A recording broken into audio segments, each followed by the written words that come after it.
Sir, Bihar में आपको क्या लग रहा है, क्या मतलब सबसे बड़ा दो फैक्टर अगर आपको लगता है जिसकी वजह से एनडीए की ऐसी प्रचंड जीत हुई? क्या जो आपसी एक तालमेल बैठना था महागठबंधन के साथियों में, तेजस्वी जी का नाम अनाउंस होना था, सीट बंटवारा था, फ्रेंडली फाइट हमने सुना। फ्रेंडली फाइट क्या होता है 10 सीटों पर? क्या वजह आपको दिखाई देती है? देखिए, मैं बिहार के चुनाव पे बहुत ज़्यादा नहीं कहना चाहता हूँ, लेकिन मैं दरारवादी लोगों से बहुत सावधान हूँ, राष्ट्रविवादी लोगों से बहुत सावधान हूँ। अगर उन्हें कोई भी मौका मिल जाएगा तो वही एजेंडा बना देंगे, वही नैरेटिव बना देंगे। इसलिए हम लोग बहुत सावधान हैं उन लोगों से, और हमसे ज़्यादा सावधान उनके लोग अपने लोग हैं। क्योंकि सुनने में आ रहा, जो मीडिया को समय समय पर नैरेटिव और एजेंडा देते थे, आजकल वो किसी को एजेंडा नहीं दे पा रहे, नैरेटिव नहीं दे पा रहे हैं। इसलिए हम आपको सबको सावधान रहना चाहिए। जो एजेंडा तय करते थे उनके साथ भी कोई नहीं खड़ा है। इसलिए भारतीय जनता पार्टी अपने सगे लोगों के साथ भी नहीं है। कभी कभी आप मुस्कुरा रहे हैं तो हम भी मुस्कुरा के कह देते हैं कि आप अपने मन में जितना सोचना है वो सोचते रहिए, लेकिन हम लोग जो कर रहे हैं उसी दिल के साथ करते रहेंगे। जज करने के लिए आज तमाम लोग आते हैं, लेकिन कई बार ये सवाल उठता है कि यूपी में तो आपने कर दिखाया, यूपी में आपने एक टफ चैलेंज दिया ना, वो टफ चैलेंज बिहार में क्यों नहीं हो पाया? ये तो एक प्रैक्टिकल क्वेश्चन है और इसका जवाब आना चाहिए। देखिए, बिहार में मैंने खुद कैंपेन किया, मुझे पूरे चुनाव में कहीं नहीं लगा कि चुनाव तेजस्वी हार रहे हैं, कहीं मुझे किसी सभा में नहीं लगा।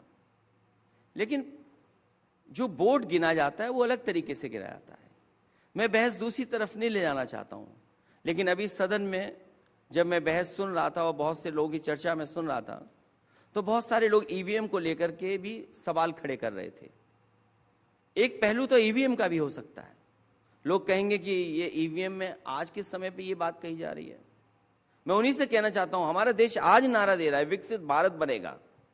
हम आज कब तक विकसित भारत बनेगा? 2047 में बनेगा, नहीं बनेगा, कितनी आबादी के साथ विकसित भारत बनेगा किसी को नहीं पता।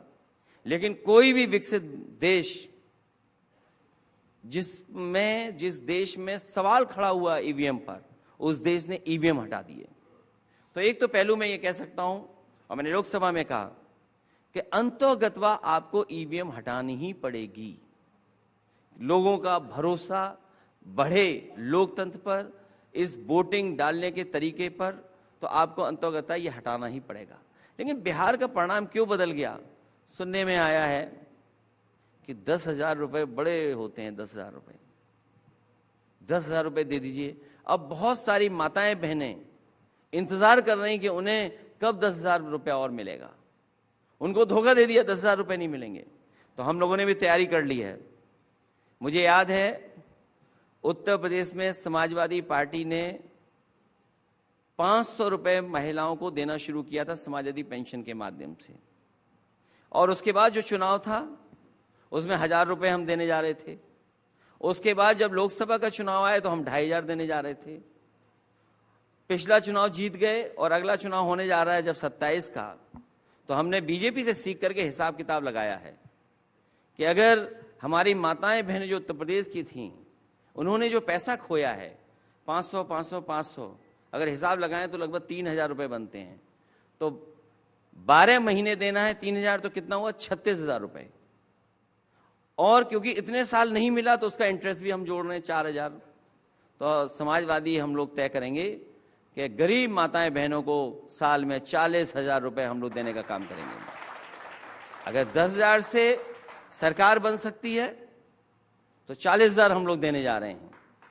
और बीजेपी वालों से कहेंगे कि आपने तो वादा लाखों का किया था, वो कहाँ है रुपया? और ये रुपया कहाँ से आएगा, इसका भी मेरे पास गणित है कि रुपया आएगा कहाँ से। बताइएगा अभी या बाद में? वैसे आपने कहा कि 10,000 पे सरकार बन सकती है, तो 40,000 पे तो पक्का बनेगी। तो मैं कहाँ से पैसा आएगा? कोई भी यहाँ जो बैठा हो हॉल में, जिसके पास मोबाइल है, वो गूगल करके देखे कि देश के 10 उद्योगपति उधार कितना कितना रुपया है।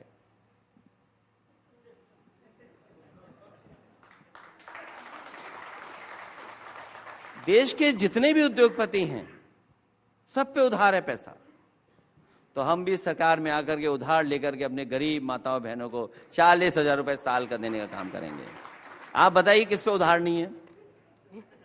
आप बताइए ना 10 का नाम। नहीं, मुझे तो सब पता है किस किस पे उधार है। किसी पे 2 लाख करोड़ उधार है, किसी पे 1.5 लाख करोड़ उधार है, किसी पे 70,000 उधार है, किसी पे 40,000 करोड़ उधार है। कई कंपनियां बिक गई क्योंकि वो उधार दे नहीं पाए बैंकों का। तो अगर बैंक का पैसा लेकर, आम जनता का पैसा लेकर के दुनिया के सबसे बड़े उद्योगपति बन सकते हैं, देश के बड़े उद्योगपति बन सकते हैं, तो समाजवादी सरकार में हम लोग गैर बराबरी को दूर करने के लिए, अपनी माताओं बहनों की मदद करने के लिए वही तरीका अपनाएंगे जो बड़े बड़े उद्योगपति आगे बढ़ने के लिए अपना रहे हैं। हम लोग भी गरीब माताओं बहनों की मदद करने का काम करेंगे। और हम आपसे भी कहेंगे कि आप भी समाजवादी बनिए। कौन सा वाला, अखिलेश यादव का समाजवादी या राम मनोहर लोहिया का समाजवादी? चाहे राम मनोहर लोहिया जी का बनिए आप, चाहे हमारा बनिए, चाहे जो सिद्धांत हमारा समाजवाद संविधान में है, जो बाबा साहब ने दिया है, वो बनिए। क्योंकि हमें भी अपने बराबर समझिए, हमें भी बराबर समय दीजिए। आपको ज्यादा समय मिल रहा है। नहीं, समाजवाद बबुआ हाथी पर आई, बाबू घोड़ा पर आई। चले चुनाव के समय पर तो जितना औरों को मिले उतना हमें भी मिले। नहीं तो हमारे गरीब लोग कभी कभी सोचते हैं, हमसे सवाल पूछते हैं कि आप टीवी पे आते हो और तुरंत चले जाते हो, बीजेपी के लोग आ जाते हैं फिर जाते ही नहीं हैं। तो अच्छा, ये समाजवाद आप भी अपनाइए। ये वाला 1 घंटा का इंटरव्यू आप गिन रहे हैं कि नहीं 2027? नहीं, 1 घंटा का मत रखिए। 1 घंटा का नहीं गिने इसको? अब तो काउंट ऑन, आप तो 398 दिन आपने गिन लिया, तो अब तो इंटरव्यू काउंट में आ जाएगा 1 घंटा। तो इसलिए अगर चैनल भी समाजवादी हो जाएंगे तो हमें भी बहुत समय मिलेगा, हमारी भी बात जनता तक बहुत पहुंचेगी। अगला सवाल जिस पर मैं आना चाहती हूँ अखिलेश जी, पीडीए का फुल फॉर्म क्या है? क्योंकि पिछड़ा, दलित और ए से क्या है? 3-4 गिना मत दीजिएगा,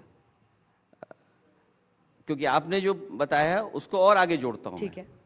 पीड़ित, दुखी, अपमानित।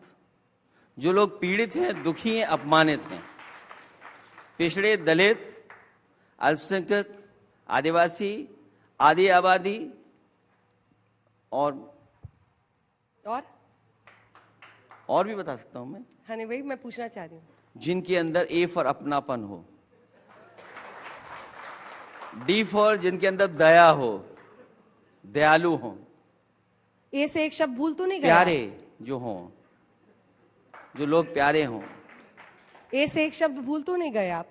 अल्पसंख्यक आप नहीं कह रहे? बोला मैंने अल्पसंख्यक, बोला ना? हाँ, अल्पसंख्यक, अल्पसंख्यक, आदिवासी, आदि आबादी। हाँ, पर ये कह रहे हैं कि आज और अच्छे अगड़े भी। अच्छे अगड़े? अच्छा, बुरे अगड़े क्या होता है? जो लोग भेदभाव करते हैं, जो लोग हमारे जैसे लोगों को जाने के बाद मंदिर में गंगा जल से धुलवाते हैं, वो अच्छे नहीं हो सकते।